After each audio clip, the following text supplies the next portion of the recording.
ನಮಸ್ಕಾರ ವೀಕ್ಷಕರೇ, ಇವತ್ತು 4 ಷೇರುಗಳು 4 ಸ್ಟಾಕ್ಗಳ ಬಗ್ಗೆ ಡಿಸ್ಕಸ್ ಮಾಡೋಣ. ಸೊ ಆ್ಯಸ್ ಟೈಟಲ್ ಇದ್ದಂಗೆ ದಿಗ್ಗಜ ಶೇರ್ಸ್ಗಳು ಅಂದರೆ ಫಂಡಮೆಂಟಲಿ ತುಂಬ ಸ್ಟ್ರಾಂಗ್ ಇರ್ತಕ್ಕಂಥ, ತುಂಬ ನೆಲೆಯೂರಿರ್ತಕ್ಕಂಥ, ನಾವೇನು ಹೇಳ್ತೀವಿ ಸ್ಟೇಬಲ್ ಕಂಪ್ನೀಸು. ಸೊ ಇಂಥ ಒಳ್ಳೆಯ ಕಂಪ್ನಿಗಳ ಬಗ್ಗೆ ನಾವು ಇವತ್ತು ಡಿಸ್ಕಸ್ ಮಾಡೋಣ. ಸೊ ಇದ್ರ ಫೈನಾನ್ಷಿಯಲ್ಸನ್ನು ನೋಡುತ್ತಾ, ಜೊತೆಗೆ ಮುಂದೆ ಇನ್ ಫ್ಯೂಚರ್ ಕೂಡ ಈಗ ಆಲ್ರೆಡಿ ತುಂಬ ಏನೋ ದಿಗ್ಗಜ ಕಂಪ್ನಿ ಅಂದರೆ ಈಗ ಆಲ್ರೆಡಿ ತುಂಬ ರಿಟರ್ನ್ಸನ್ನು ಕೊಟ್ಟಿರ್ತಕ್ಕಂಥ ಸ್ಟಾಕ್ಗಳು ಇವು. ಇನ್ ಫ್ಯೂಚರ್ ಕೂಡ ಇನ್ನೂ ಪೊಟೆನ್ಷಿಯಲ್ ಇದೆಯಾ ಅಂತಕ್ಕಂಥದ್ದನ್ನು ನಾವು ಒಂದು ಅರ್ಥೈಸುವ ಪ್ರಯತ್ನ ಮಾಡೋಣ. ಬನ್ನಿ ವಿಡಿಯೋ ಸ್ಟಾರ್ಟ್ ಮಾಡೋಣ. ಮೊದಲನೇ ಕಂಪ್ನಿಯ ಏನು ನೆಸ್ಲೆ ಇಂಡಿಯಾ. ಸೊ ಇದ್ರದ್ದು ಸೇಲ್ಸ್ ನೋಡ್ತಾ ಇದ್ದಾರೆ ಡಿಸೆಂಬರ್ 2015 8,000 ಕೋಟಿ ಇದ್ದಿದ್ದು 9, 10, 11, 12, 13, 14, 16. ಈಗ ಲಾಸ್ಟ್ ಇಯರ್ ಅಂದರೆ ಡಿಸೆಂಬರ್ 2023 19,000 ಕೋಟಿ ಏನು ಸೇಲ್ಸ್. ಅಂದರೆ you can see from year to year little bit ಅಂದರೆ ಸ್ವಲ್ಪ ಆಗಿ ತುಂಬ ಚೆನ್ನಾಗಿ ಗ್ರೋತನ್ನು ನೀವು ನೋಡ್ಬೋದು. 8,000ದಿಂದ 19,000 ಆಲ್ಮೋಸ್ಟ್ 2x ಆಗಿದೆ. ನಿಮಗೊಂದು 6 to 8 ಇಯರ್ಸಲ್ಲಿ ಒಳ್ಳೆಯ ಏನು ಸೇಲ್ಸ್ ಮೇಂಟೆನೆನ್ಸ್ ಅಥವಾ ಸೇಲ್ಸ್ ಗ್ರೋತೆ ಮೇಂಟೆನೆನ್ಸ್ ಅಲ್ಲ, ಗ್ರೋತೆ ಅಂತ ಹೇಳ್ಬೋದು. ಸೊ ನೆಸ್ಲೆ ಇಂಡಿಯಾದ್ದು. ಸೊ ಇದರ ಆಪ್ರೇಟಿಂಗ್ ಪ್ರಾಫಿಟ್ ಕೂಡ ಅಬೌವ್ 20% ಇದೆ, ಸೂಪರು. ಸೊ OPM ಸೂಪರ್ ಆಗಿದೆ. ನೆಟ್ ಪ್ರಾಫಿಟ್ ನೋಡ್ತಾ ಹೋಯ್ತಂದರೆ 500 ಕೋಟಿ ಇದ್ದಂಥದ್ದು 1,000 ಕೋಟಿ, 1,200, 1,600. ಸೊ ಇದೇ ಥರ 3,000 ಕೋಟಿ ತನಕ ಪ್ರಾಫಿಟ್ ಬಂದಿದೆ ನೆಸ್ಲೆ ಇಂಡಿಯಾದ್ದು. ಡಿವಿಡೆಂಡ್ ನೋಡಿ 80%, ಅಬೌವ್ 50% ನಿಮಗೆ ಕಾಣಿಸ್ತಾ ಇದೆ ಡಿವಿಡೆಂಡ್ ಪೇಔಟು. ವಂಡರ್ಫುಲ್ ಡಿವಿಡೆಂಡ್ ಕೂಡ ಸಿಗ್ತಾ ಇದೆ. ಸೊ ಇದೆಲ್ಲ ಏನಪ್ಪ ಅಂತಂದರೆ ತುಂಬ ಲಾಂಗ್ ಟರ್ಮಿಗೆ ನಿಮ್ಮದು ಒಂದು ಏನಾದ್ರು ಐಡಿಯಾ ಇತ್ತಂದರೆ, ಆ ಲಾಂಗ್ ಟರ್ಮ್ ನಿಮ್ಮದು ಇಂಟೆನ್ಷನ್ ಇದ್ದರೆ ತುಂಬ ಒಳ್ಳೆ ಕಂಪ್ನಿಗಳಲ್ಲಿ ಆಲ್ಮೋಸ್ಟ್ ನಾವೇನು ಹೇಳ್ತೀವಲ್ಲ, ಸೊ ಲಾರ್ಜ್ ಕ್ಯಾಪ್ ಅಥವಾ ಬ್ಲೂ ಚಿಪ್ ಅನ್ನೋದಕ್ಕಿಂತ ನಾವೇನಪ್ಪ ತುಂಬ ಒಂದೇನು ನಮಗೆ ಸೇಫರ್ ಸೈಡಲ್ಲಿ ಇರಬೇಕಪ್ಪ ಒಂದು ಇದ್ರ ಮೇಲೆ ಸ್ಟಾಕ್ ಮಾರ್ಕೆಟಲ್ಲಿ ಅಂತಂದರೆ ಈ ಥರ ಕಂಪ್ನಿಗಳು ನಿಮಗೆ ಖಂಡಿತವಾಗೂ ಒಳ್ಳೆಯ ಏನು ರಿಟರ್ನ್ಸನ್ನು ಕೊಡ್ತಾ, ಜೊತೆಗೆ ನಿಮ್ಮ ಕ್ಯಾಪಿಟಲನ್ನು ಕಾಪಾಡ್ತಾ ನಿಮಗೆ ಸ್ಟಾಕ್ ಮಾರ್ಕೆಟಲ್ಲಿ ನೀವು ಅಂದ್ಕೊಂಡಿದ್ದನ್ನು ಸಾಧಿಸ್ತಾ ಹೋಗ್ಬೋದು. ಸೊ ಇದ್ರ ಶೇರ್ ಹೋಲ್ಡಿಂಗ್ ಪ್ಯಾಟರ್ನ್ ನೋಡಿದ್ರೆ 62.76 63% ಪ್ರಮೋಟರ್ಸ್ ಇದ್ದಾರೆ. FIIs 12%, DIIs 9%, public 15%. So super ಆಗಿದೆ. ಶೇರ್ ಹೋಲ್ಡರ್ ಬಗ್ಗೆ ಏನು ಮಾತಾಡೋಂಗಿಲ್ಲ. ಹಾಗಾಗಿ ನಿಮಗೆ ಒಂದು ಒಳ್ಳೆಯ ಕಂಪ್ನಿ ಇದು. ಸೊ ನೀವು ಇದು ಈಗ ಆಲ್ರೆಡಿ 600 ರೇಂಜಲ್ಲಿ 500 ರೇಂಜಲ್ಲಿ ಇದು ಟ್ರೇಡ್ ಮಾಡ್ತಾ ಇದೆ. ಸೊ ಖಂಡಿತವಾಗೂ ಇದು ಒಂದು ಒಳ್ಳೆಯ ಕಂಪ್ನಿ. ನೀವು ಇದ್ರ ಬಗ್ಗೆ ಸ್ಟಡಿ ಮಾಡಿ. Nestle India limited is a subsidiary of Nestle which is a Swiss MNC. The company operates in the food segment. So ಇದ್ರದ್ದು ನನಗನ್ಸುತ್ತೆ ಇದ್ರದ್ದು ತುಂಬ ಏನು ಡೀಟೇಲ್ ಅನಾಲಿಸಿಸ್ ವಿಡಿಯೋ ಬೇಕಾಗಿಲ್ಲ ಅನ್ಕೋತೀನಿ. ಯಾಕಂದರೆ ಇಟ್ಸ್ ಏನು ಆಲ್ಮೋಸ್ಟ್ ಸ್ಟೇಬಲ್ ಕಂಪ್ನಿ. ಇದೆಲ್ಲ ಸ್ಟೇಬಲ್ ಕಂಪ್ನಿ ಇರೋದ್ರಿಂದ ಏನಪ್ಪ, ನೀವು ಇದರಲ್ಲಿ ಇನ್ವೆಸ್ಟ್ಮೆಂಟ್ ಮಾಡಿದರೆ, ನೀವು ಶೇರ್ ಹೋಲ್ಡರ್ಸ್ ಆಗಿದ್ದರೆ ಫಾಲೋ ಅಪ್ಪನ್ನು ಮಾತ್ರ ಮಾಡಲೇಬೇಕಾಗುತ್ತೆ, ಕಂಪಲ್ಸರಿ ಫಾಲೋ ಅಪ್ಪನ್ನು. ಸೊ ಸ್ಟಡಿ ಮಾಡ್ತಾಯಿರಿ, ರ್ಯಾಡರಲ್ಲಿ ಇಟ್ಕೊಂಡಿರಿ. ಸೊ ಹೊಸೊಬ್ಬರು ಎಂಟ್ರಿ ಆಗಬೇಕಂತಂದರೆ ನೀವು ನಿಮ್ಮ ಓನ್ ಡಿಸಿಷನ್ಸನ್ನು ತೊಗೊಳ್ಳಿ. ಸೊ ಎರಡನೇ ಕಂಪ್ನಿ ಬಜಾಜ್ ಆಟೋ ಲಿಮಿಟೆಡ್. ಇದ್ರದ್ದು ಸೇಲ್ಸ್ ನೋಡಿದ್ರೆ 2015 21,000 ಕೋಟಿ ಇದ್ದಂಥದ್ದು 22, 30, 29, 27, 33, 36,000 ಕೋಟಿ ಲಾಸ್ಟ್ ಮಾರ್ಚಲ್ಲಿ, ಅಂದರೆ ಈ ಇಯರ್ 2023ನಲ್ಲಿ ನೋಡಿದ್ರೆ. ಸೊ 21,000 to 36,000 1.5x ಅಂತಂದರೆ ತುಂಬ ಚೆನ್ನಾಗಿ ನೀವು ಸೇಲ್ಸ್ ಗ್ರೋತ್. ಅಂದರೆ ಇಲ್ಲಿ 30,000 ಇರೋದು ಒಂದು 29, 27,000 ಸ್ವಲ್ಪ ಏನು ಫ್ಲಕ್ಚುಯೇಷನ್ಸ್ ಇದ್ದೇ ಇರುತ್ತೆ. ನೀವು ಎಂಥ ಕಂಪ್ನಿ ಆದರೂ ಕೂಡ ಏನು ಇದೇ ಥರ ಇದರಲ್ಲಿ ಎಕ್ಸ್ಪೆಕ್ಟ್ ಮಾಡೋಕ್ಕಾಗಲ್ಲ. ಬಟ್ ಒಳ್ಳೆ ಸೇಲ್ಸ್ ನೀವು 2015 ಕಂಪೇರ್ ಮಾಡಿ 2023 ನೋಡಿದ್ರೆ 21,000 ಕೋಟಿಯಿಂದ 36,000 ಕೋಟಿ. ಅಲ್ಲಿಂದ OPM ನೋಡಿದ್ರೆ OPM average above 15% OPM maintain ಮಾಡ್ತಾಯಿದೆ. ನೆಟ್ ಪ್ರಾಫಿಟನ್ನು ನೋಡ್ತಾ ಹೋಯ್ತು ಅಂತಂದರೆ ಸೊ 3,000 ಕೋಟಿ ಇದ್ದಂಥದ್ದು 4, 5, 6,060 ಕೋಟಿ ಲಾಸ್ಟ್ ಇಯರಲ್ಲಿ. ಸೊ ಡಿವಿಡೆಂಡ್ ಪೇಮೆಂಟ್ ನೋಡ್ಬೋದು ನೀವು 30% ಅಬೌವ್ 30% ನಿಮಗೆ ಡಿವಿಡೆಂಡ್ ಪೇಔಟ್ ಕಾಣಿಸ್ತಾ ಇದೆ. ಸೊ ಹಾಗಾಗಿ ಒಳ್ಳೆಯ ಸೇಲ್ಸ್ ಅಂದರೆ ನೀವು ಫೈನಾನ್ಷಿಯಲ್ ಟ್ರ್ಯಾಕ್ ರೆಕಾರ್ಡ್ ನೋಡಿದ್ರೆ it's maintaining a very good track record. So ಇದ್ರದ್ದು ಏನು ಇನ್ವೆಸ್ಟರ್ಸ್ ಶೇರ್ ಹೋಲ್ಡಿಂಗ್ ಪ್ಯಾಟರ್ನ್ ನೋಡ್ತಾ ಹೋಯ್ತು ಅಂತಂದರೆ 55% ಪ್ರಮೋಟರ್ಸ್ ಇದ್ದಾರೆ, 14% FIIs, 9% DIIs ಮತ್ತು 22% ಪಬ್ಲಿಕ್ ಇದೆ. 21.6 ನಿಯರ್ಲಿ 22% ಪಬ್ಲಿಕ್ ಇದೆ. ಒಳ್ಳೆಯ ಶೇರ್ ಹೋಲ್ಡಿಂಗ್ ಪ್ಯಾಟರ್ನ್. ಗೌರ್ಮೆಂಟ್ ಕೂಡ 0.07% ಇದೆ. ಶೇರ್ ಹೋಲ್ಡಿಂಗ್ ಪ್ಯಾಟರ್ನ್ ಇದೆ. ಫೈನಾನ್ಷಿಯಲ್ಸ್ ಚೆನ್ನಾಗಿದೆ, ಫೈನಾನ್ಷಿಯಲ್ ಟ್ರ್ಯಾಕ್ ರೆಕಾರ್ಡ್ ಚೆನ್ನಾಗಿದೆ. ಈ ಥರದ ಕಂಪ್ನಿಯಲ್ಲಿ ಹೇಳಿದ್ನಲ್ಲ, ಇದಕ್ಕಿಂತ ಡೀಟೇಲ್ ಅನಾಲಿಸಿಸ್ ವಿಡಿಯೋಕ್ಕಿಂತ ನೀವು ಮೇಂಟೆನೆನ್ಸ್ ಅಂದರೆ ಅಪ್ ಟು ಡೇಟ್ ಆಗಿರಬೇಕು ಈ ಕಂಪ್ನಿಗಳಲ್ಲಿ. Bajaj Auto, the flagship company of Bajaj Group is a 2-wheeler and 3-wheeler manufacturing company that exports to 79 countries across several countries in Latin America, Southeast Asia and many more. So its headquarter is in Pune, India. So India based ಇರ್ತಕ್ಕಂಥ company ಇದು Bajaj auto limited. So ಈಗ ಏನು auto ಸೆಕ್ಟ್ರಲ್ಲಿ ಇದು ಒಂದು ಏನು ದಿಗ್ಗಜ company ಅಂತಲೇ ಹೇಳ್ಬೋದು ನಾವು. ಸೊ ವೆರಿ ಸ್ಟೇಬಲ್ ಕಂಪ್ನಿ ಇದು. ಸೊ ಈಗ ಅರೌಂಡ್ 8,000 ಅಬೌವ್ 8,000 ಇದು ಟ್ರೇಡ್ ಮಾಡ್ತಾ ಇದೆ. ಸೊ ಯಾರು ಶೇರ್ ಹೋಲ್ಡರ್ಸ್ ಇದರಲ್ಲಿ ಇದ್ದೀರಾ ಆಲ್ಮೋಸ್ಟು ಅವರು ಕಣ್ಣು ಮುಚ್ಕೊಂಡು ಅದೇನೋ ಹೋಲ್ಡ್ ಮಾಡ್ಬೋದು ಅಂತೀವಲ್ಲ ಆ ಥರ ಇರ್ಬೋದು. ಮೂರನೇ ಕಂಪ್ನಿ ಪಿಡಿಲೈಟ್ ಇಂಡಸ್ಟ್ರೀಸ್. ಇದ್ರ ಸೇಲ್ಸ್ ನೋಡಿದ್ರೆ 2014ರಲ್ಲಿ 4200 ಕೋಟಿ ಇದ್ದಂಥದ್ದು 5000, 6000, 7000, 8000, 9000, ಲಾಸ್ಟ್ 11800 ಕೋಟಿ. ಅಂದರೆ ಲಾಸ್ಟ್ ಇಯರ್ 2023ನಲ್ಲಿ 11,800 crores, 4,000 to 11,000. ಸೊ ಹತ್ತತ್ರ 3 times ನೀವು ಗ್ರೋತನ್ನು ಕಾಣ್ಬೋದು ಒಂದು 6 to 8 years ಸ್ಪ್ಯಾನಲ್ಲಿ. ಸೊ ಒಳ್ಳೆ ಸೇಲ್ಸು ಗ್ರೋತ್ ಇದೆ. So year to year Pidilite ಇಂಡಸ್ಟ್ರೀಸ್ದು. ಸೊ ಇದ್ರದ್ದು ಆಪ್ರೇಟಿಂಗ್ ಪ್ರಾಫಿಟ್ ತುಂಬ ಚೆನ್ನಾಗಿದೆ. O P M about 20%, nearly 20%, ಒಂದು 17 ಇದೆ, ನಿಯರ್ 20% ಅನ್ನು ಮೇಂಟೈನ್ ಮಾಡ್ತಾಯಿದೆ.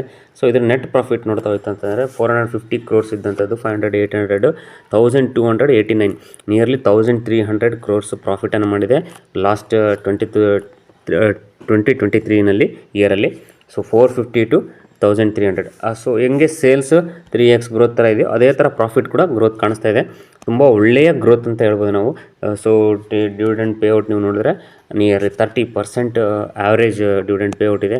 ಸೊ ಇದ್ರದ್ದು ಶೇರ್ ಹೋಲ್ಡಿಂಗ್ ಪ್ಯಾಟರ್ನ್ ನೋಡ್ತಾ ಹೋಯ್ತು ಅಂತಂದರೆ 69.84, ನಿಯರ್ಲಿ 70% ಪ್ರೊಮೋಟರ್ಸ್ ಇದ್ದಾರೆ. 11.5, 12% ಹತ್ತತ್ರ FIIs, ಸೊ 9% ಹತ್ತತ್ರ DIS, ಪಬ್ಲಿಕ್ಕು 10%. ಒಂದು ಒಳ್ಳೆಯ ಶೇರ್ ಹೋಲ್ಡಿಂಗ್ ಪ್ಯಾಟರ್ನ್ ನೋಡ್ಬೋದು ಈ ಕಂಪ್ನಿನಲ್ಲಿ. ಸೊ ಸೇಲ್ಸು ಏನು ಪ್ರಾಫಿಟ್ ಆ್ಯಂಡ್ ಇದು ಏನು ಬ್ಯಾಲೆನ್ಸ್ ಶೀಟ್ಸು ಎಲ್ಲ ಚೆನ್ನಾಗಿದೆ. So Pidilite Industry Limited is a leading manufacturer of adhesives and sealants, construction chemicals, craftsman products, dye products and polymer emulsions in India. Most of the products have been developed through strong in-house R&D.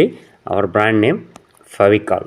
So Fevicol ಅಂತಕ್ಕಂಥದ್ದು ನಾವಂತರೂ ಏನು almost ತುಂಬ ವರ್ಷಗಳಿಂದ T ವಿಲಿ ನೋಡಿನೇ ಫೆವಿಕಾಲ್ ಬಗ್ಗೆ, ಯಾಕಂದರೆ ಇದ್ರದ್ದು ಆ್ಯಡ್ಸೇ ಒಂಥರ ಡಿಫ್ರೆಂಟ್ ಕಾನ್ಸೆಪ್ಟ್ಸಲ್ಲಿ ಬರ್ತಾಯಿತ್ತು ಇದ್ರ ಆ್ಯಡ್ಸು.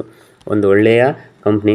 ಸೊ ನೀವು ಇದರದ್ದು ಏನು ಮ್ಯಾನೇಜ್ಮೆಂಟು ಅದೆಲ್ಲ ಏನು ನೋಡೋ ಅವಶ್ಯಕತೆ ಇಲ್ಲ, ಯಾಕಂದರೆ ಇಟ್ಸ್ ಆಲ್ರೆಡಿ ಸ್ಟೆಬಿಲೈಸ್ಡ್ ಕಂಪ್ನಿ. ಇದು ಸ್ಟೇಬಲ್ ಆಗಿದೆ, ಬಟ್ ಸ್ಟಿಲ್ ಗ್ರೋತಲ್ಲಿ ಇದೆ ಅಂತಂದರೆ ನಿಜವಾಗ್ಲೂ ಈ ಥರ ಕಂಪ್ನಿಗಳು ತುಂಬ ಕಡಿಮೆ ಕಂಪ್ನಿಗಳಿರುತ್ತೆ. ಇಷ್ಟೊಂದು ಏನೋ ಒಂಥರ ಸ್ಯಾಚುರೇಷನ್ ಲೆವೆಲಿಗೆ ಹೋದರೂ ಕೂಡ. ಸೊ ಇಷ್ಟು 1,50,000 ಇದರದ್ದು ಮಾರ್ಕೆಟ್ ಕ್ಯಾಪ್ ಇದೆ. ಸೊ ಇಷ್ಟಾದರೂ ಈ ಥರ ಒಳ್ಳೆ ಸೇಲ್ಸನ್ನು ಗ್ರೋತನ್ನು ಮಾಡ್ತಾಯಿದೆ ಅಂತಂದರೆ ನಿಜವಾಗ್ಲೂ ಖಂಡಿತ ಒಳ್ಳೆಯ ಕಂಪ್ನಿ ಪಿಡಿಲೈಟ್ ಇಂಡಸ್ಟ್ರೀಸು. ಸೊ ಈಗ ಯಾರು ಆಲ್ರೆಡಿ ಶೇರ್ ಹೋಲ್ಡರ್ಸ್ ಇದ್ದೀರೋ ಅವರು ಆರಾಮಾಗಿ ಹೋಲ್ಡ್ ಮಾಡ್ಬೋದು.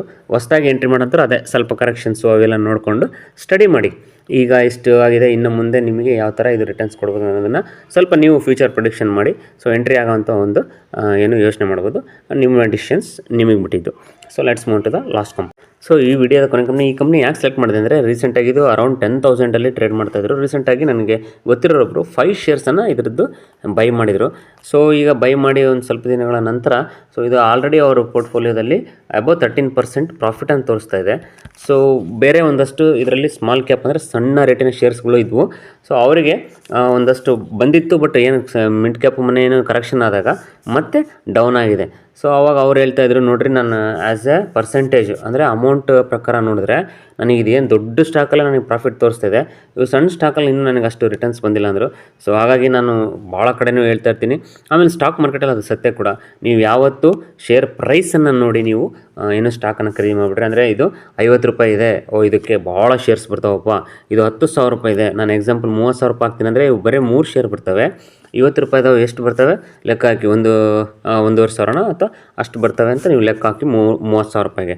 ಬಟ್ ಇನ್ ಪರ್ಸೆಂಟೇಜ್ ಇದರಲ್ಲಿ ನೋಡಿದಾಗ ಸೊ ನೀವು 15% ನಿಮಗೆ ಏನೋ ಪ್ರಾಫಿಟ್ ಬಂತು ಅಂತಂದರೆ, ಸೊ ನೀವು ಯಾವುದೇ ಹಾಕಲಿ 30,000 ನೀವು ಯಾವುದೇ ಹಾಕಿರಿ, ಸೊ ಸೇಮ್ ಪ್ರಾಫಿಟ್ಟೇ ನಿಮಗೆ ಎರಡರಲ್ಲೂ ತೋರಿಸುತ್ತೆ. ಬಟ್ ಏನಪ್ಪ ಅಂತಂದರೆ ದ ಥಿಂಗ್ ಈಸ್, ನೀವು ಬೈ ಮಾಡಿರ್ತಕ್ಕಂಥ 50 ರೂಪಾಯಿ ಶೇರು ತುಂಬ ಚೆನ್ನಾಗಿ ರಿಟರ್ನ್ ಕೊಡುತ್ತಾ, ಅಥವಾ 10,000 ರೂಪಾಯಿ ಶೇರು ಮುಂದೆ ತುಂಬ ರಿಟರ್ನ್ ಕೊಡ್ತದಾ ಅಂದರೆ ಅದ್ರ ವ್ಯಾಲ್ಯೂಯೇಷನ್, ಅದನ್ನು ನೀವು ಅಂಡರ್ಸ್ಟ್ಯಾಂಡ್ ಮಾಡ್ಕೋಬೇಕಾಗುತ್ತೆ ಸ್ಟಾಕ್ ಮಾರ್ಕೆಟಲ್ಲಿ, not on the price of share. So ಇದು ಎಷ್ಟು ರೂಪಾಯಿ ಬೆಲೆಗೆ ಸಿಗುತ್ತೆ ಅಲ್ಲ ಇಂಪಾರ್ಟೆಂಟು, ಅದರ ಕೆಪಾಸಿಟಿ ಎಷ್ಟಿದೆ ಅನ್ನೋದು ಭಾಳ ಇಂಪಾರ್ಟೆಂಟು. ಹಾಗಾಗಿ ಈ ಲಾಸ್ಟ್ ಕಂಪ್ನಿನ ನಾನು ಕವರ್ ಮಾಡ್ತಾಯಿದ್ದೀನಿ. ಸೊ 2015ರಲ್ಲಿ ಮಾರುತಿ ಸುಜುಕಿ ಇಂಡಿಯಾ ಇದು ಕಂಪ್ನಿ ನೇಮು. 50,000 ಕೋಟಿ ಇದ್ದಂಥದ್ದು 68,000, 70,000, 1,17,000 ಕೋಟಿ. ಸೊ ಲಾಸ್ಟ್ 2023ನಲ್ಲಿ. ಸೊ ಇದು ಮೋರ್ ದೆನ್ 2x. ಸೊ ಈ ಥರ ಒಳ್ಳೆಯ ಸೇಲ್ಸನ್ನು ನೀವು ಇನ್ಕ್ರೀಸ್ ಇದೆ, ಇಂಪ್ರೂವ್ಮೆಂಟ್ ಇದೆ, ಕನ್ಸಿಸ್ಟೆನ್ಸಿ ಮೇಂಟೈನ್ ಮಾಡ್ತಾಯಿಲ್ಲ, ಗ್ರೋತ್ ಆಗ್ತಾಯಿದೆ. ಇಷ್ಟು ದೊಡ್ಡ ಕಂಪ್ನಿ ಆದರೂ ಕೂಡ ಇಷ್ಟು ಒಳ್ಳೆ ಸೇಲ್ಸ್ ಗ್ರೋತ್ ನೀವು ನೋಡ್ತಕ್ಕಂಥದ್ದು. O P M above 10% O P M ಇದೆ. ಸೊ ನೆಟ್ ಪ್ರಾಫಿಟನ್ನು ನೋಡ್ತಾ ಹೋಗ್ತಂದರೆ 3800 ಕೋಟಿ ಇದ್ದಂಥದ್ದು 8200 ಕೋಟಿ. ಸೊ ನೀವು ಇಯರ್ ಟು ಇಯರ್ ಎಲ್ಲೋ ಒಂದು ವರ್ಷ ಸ್ವಲ್ಪ ಅಪ್ ಆಗಿರ್ತಕ್ಕಂಥದ್ದು ಫ್ಲಕ್ಚುಯೇಷನ್ ಆಗಿರುತ್ತೆ, it's common. But over long period ನಾವೊಂದು 5ರಿಂದ 10 ವರ್ಷದ ತಗೊಳಂತ ಹೋಗ್ತಂದರೆ ನೀವು ಸೇಲ್ಸು ಮತ್ತು ನೆಟ್ ಪ್ರಾಫಿಟು ಎರಡರಲ್ಲೂ ಗ್ರೋತ್ ಕಾಣಿಸ್ತಾ ಇದೆ. ಆಮೇಲೆ ಡಿವಿಡೆಂಡ್ ಕೂಡ ನೀವು ನೋಡ್ತಾ ಇದ್ದೀರಾ ಆಲ್ಮೋಸ್ಟ್. ಸೊ ಒಂದು ಹತ್ರ 20 ಆಗಿಬಿಟ್ರೆ ಅಬೌವ್ 30% ಡಿವಿಡೆಂಡನ್ನು ಮೇಂಟೈನ್ ಮಾಡ್ತಾ ಇದೆ. ಸೊ ಇದ್ರದ್ದು ಶೇರ್ ಹೋಲ್ಡಿಂಗ್ ಪ್ಯಾಟರ್ನ್ ನೋಡಿದ್ರು ಕೂಡ 59%. ಸೊ 56%ಇಂದ ಬೈಬ್ಯಾಕ್ ಮಾಡಿದ್ದಾರೆ ಅಂತಂದರೆ ನಿಜವಾಗ್ಲೂ 59% ಪ್ರಮೋಟರ್ಸು, 20% FIIಸು, 17% DIS ಇದ್ದಾರೆ, ಪಬ್ಲಿಕ್ ಓನ್ಲಿ 3.5%. ಸೊ ಒಳ್ಳೆ ಶೇರ್ ಹೋಲ್ಡಿಂಗ್ ಪ್ಯಾಟ್ರನ್ನು. ಸೊ ಈ ಥರ ಕಂಪ್ನಿಗಳಲ್ಲಿ ಸ್ಟಾರ್ಟಿಂಗಲ್ಲಿ ಯಾರು ಎಂಟ್ರಿ ಆಗಿದ್ದಾರೋ ಅವರೆಲ್ಲ ಇವತ್ತು ಎಲ್ಲೋ ಎಷ್ಟೋ ಇದರಲ್ಲಿ ರಿಟರ್ನ್ಸಲ್ಲಿದ್ದಾರೆ ಅವರು. So Maruti Suzuki company established 1981. A joint venture agreement was signed between the government of India and Suzuki motor corporation Japan in 1982. So ನಿಮಗೆಲ್ಲ ಗೊತ್ತಿದೆ, ಇದು ಏನು ಮಾರುತಿ ಸುಜುಕಿ ಜೊತೆಗೆ, ಜಪಾನ್ ಸುಜುಕಿ ಜೊತೆಗೆ ಕೊಲಾಬ್ರೇಷನ್ ಇತ್ತು. It's became a subsidiary in 2002. So detail analysis ಏನೋ ಅವಶ್ಯಕತೆ ಇಲ್ಲ ಇದ್ರದ್ದು. ಬಟ್ ಏನಪ್ಪ ಅಂದರೆ ಅಪ್ಡೇಟ್ ಆಗಿರಿ. ಮತ್ತು ಈಗ ಶೇರ್ ಹೋಲ್ಡರ್ಸ್ ಇರೋರು ಕಂಟಿನ್ಯೂ ಮಾಡ್ಬೋದು. ಹೊಸದಾಗಿ ಇನ್ವೆಸ್ಟ್ಮೆಂಟ್ ಮಾಡ್ತಕ್ಕಂಥವ್ರು ಯೋಚನೆ ಮಾಡಿ, ಇದು ಈಗ ಏನು ಪ್ರೈಸ್ ಇದೆ, ನೆಕ್ಸ್ಟ್ ಇದು ಇನ್ನೆಷ್ಟು ಮಟ್ಟಿಗೆ ನಮಗೆ ರಿಟರ್ನ್ಸನ್ನು ಕೊಡುತ್ತೆ, ಮುಂದಿನ ಎಷ್ಟು ನಮ್ಮ ವರ್ಷಗಳ ಪ್ಲ್ಯಾನ್. ಸೊ ನಾವು ಎಷ್ಟು ವರ್ಷಕ್ಕೆ ಏನು ಎಂಟ್ರಿ ಆಗ್ತೀವಿ ಅಥವಾ ಎಷ್ಟು ವರ್ಷಕ್ಕೆ ನಾವು ಬೈ ಮಾಡ್ತೀವಿ ಅನ್ನೋದ್ರ ಮೇಲೆ ಡಿಪೆಂಡ್ ಇರುತ್ತೆ. ಇನ್ನು ಈ ಒಂದು 4 ಇವತ್ತು ಕವರ್ ಮಾಡಿದಂಥ 4 ಕಂಪ್ನಿಗಳು ನಿಜವಾಗ್ಲೂ ದಿಗ್ಗಜ ಕಂಪ್ನಿಗಳೇ. ತುಂಬ ಒಳ್ಳೆಯ ರಿಟರ್ನ್ಸನ್ನು ಈಗ ಆಲ್ರೆಡಿ ಕೊಟ್ಟಿದೆ, ಮುಂದೆ ಕೂಡ ಪೊಟೆನ್ಷಿಯಲ್ ಇರ್ತಕ್ಕಂಥ ಕಂಪ್ನಿ. ಸೊ ಇದೇ ಥರ ಸ್ಟಾಕ್ ಮಾರ್ಕೆಟಲ್ಲಿ ನೀವು ಯಾವುದೇ ಒಂದು ಪೋರ್ಟ್ಫೋಲಿಯೋ ಇದ್ದರೆ ಇಟ್ಸ್ ಅ ಮಿಕ್ಸ್ ಆಫ್ ನಿಮಗೆ ಲಾರ್ಜ್ ಕ್ಯಾಪು, ಮಿಡ್ ಕ್ಯಾಪು ಮತ್ತು ಸ್ಮಾಲ್ ಕ್ಯಾಪು ಮಿಕ್ಸ್ ಮಾಡಿ ಡೈವರ್ಸಿಫೈಡ್ ಪೋರ್ಟ್ಫೋಲಿಯೋ ಮಾಡಿ. So allocation should be given to ಏನು ಲಾರ್ಜ್ ಆ್ಯಂಡ್ ಬ್ಲೂ ಚಿಪ್ ಕಂಪ್ನೀಸ್ಗೆ 50 to 70%. ಇನ್ನೂ ಒಂದು 30 to 40% ನೀವು small cap, mid cap, that's to ಏನು ಫಂಡಮೆಂಟಲ್ ಸ್ಟ್ರಾಂಗ್ ಇರ್ತಕ್ಕಂಥ ಒಳ್ಳೆ ನೇಚರ್ ಆಫ್ ಬಿಸ್ನೆಸ್ ಇರ್ತಕ್ಕಂಥ, ಮತ್ತು ಇನ್ನು ಫ್ಯೂಚರಲ್ಲಿ ಕೂಡ ಅದರದ್ದು ಸೆಕ್ಟರ್ ನೀವೇನು ಸೆಲೆಕ್ಟ್ ಮಾಡಿರ್ತಿಲ್ಲ, ಸೆಕ್ಟರ್ ತುಂಬ ಒಳ್ಳೆ ಡಿಮ್ಯಾಂಡ್ ಇರ್ತಕ್ಕಂಥ ಸೆಕ್ಟರ್ನ ಆಯ್ಕೆ ಮಾಡಿಕೊಂಡ್ರೆ ಸ್ಟಾಕ್ ಮಾರ್ಕೆಟಲ್ಲಿ ಅತಿ ಈಸಿಯಾಗಿ, ಆಮೇಲೆ ಸ್ಟಾಕ್ ಮಾರ್ಕೆಟಲ್ಲಿ ಮಾಡೋಷ್ಟು ದುಡ್ಡು ನೀವು ಇಡೀ ಜಗತ್ತಿನಲ್ಲಿ ಇನ್ಯಾವ ಫೀಲ್ಡಲ್ಲೂ ಮಾಡೋಕ್ಕಾಗಲ್ಲ. ಯಾಕಂದರೆ ಇದು ನನ್ನ ಪರ್ಸ್ನಲ್ ಎಕ್ಸ್ಪೀರಿಯೆನ್ಸು, ಜೊತೆಗೆ ನಾನು ಕಣ್ಣಾರೆ ನೋಡಿರ್ತಕ್ಕಂಥದ್ದು ಸುಮಾರು ವರ್ಷಗಳಲ್ಲಿ. ಅಂದರೆ ಒಂದು 30-50 ಸಾವಿರ ತೊಗೊಂಡು ಎಂಟ್ರಿ ಆದಂಥವ್ರು ಎಷ್ಟೋ ಜನ ಇವತ್ತು ಫಾರ್ಚುನರು, BMW ಕಾರಲ್ಲಿ ಓಡಾಡ್ತಾ ಇದ್ದಾರೆ. ಸೊ ಆ ಥರದ ಒಂದು ಬ್ಯೂಟಿಫುಲ್ ಸ್ಟಾಕ್ ಮಾರ್ಕೆಟು. ಬಟ್ ಏನಪ್ಪ ಅಂದರೆ ನೀವು ಅಷ್ಟೇ ನೀಟಾಗಿ ಅಪ್ಡೇಟೆಡ್ ಆಗಿರಬೇಕು, ಆಮೇಲೆ ಅಷ್ಟು ನೀಟಾಗಿ ಸ್ಟಡಿ ಮಾಡಬೇಕು. ಸೊ ಅಷ್ಟು ಏನು ನೀವು ಟೈಮನ್ನು ಕೊಡಬೇಕಾಗುತ್ತೆ ಸ್ಟಾಕ್ ಮಾರ್ಕೆಟ್ಗೆ. ಒಂದೊಳ್ಳೆ ನೀಟಾಗಿ ಕಲಿತು ಒಂದೊಳ್ಳೆಯ ಏನು ಬೆಳೆಸ್ಕೊತ ಹೋಗಿ ನೀವು ಖಂಡಿತವಾಗೂ ಗುಡ್ ವೆಲ್ತ್ ಸ್ಟಾಕ್ ಮಾರ್ಕೆಟಿಂದ ಕ್ರಿಯೇಟ್ ಮಾಡ್ಬೋದು. ಇಷ್ಟು ಹೇಳ್ತಾ ಇವತ್ತಿನ ವಿಡಿಯೋ ಮುಗಿಸ್ತೀನಿ. ನೆಕ್ಸ್ಟ್ ವಿಡಿಯೋದಲ್ಲಿ ಮತ್ತೆ ಸಿಗೋಣ. ಅಲ್ಲಿವರೆಗೂ ಗುಡ್ ಬೈ, ಟೇಕ್ ಕೇರ್.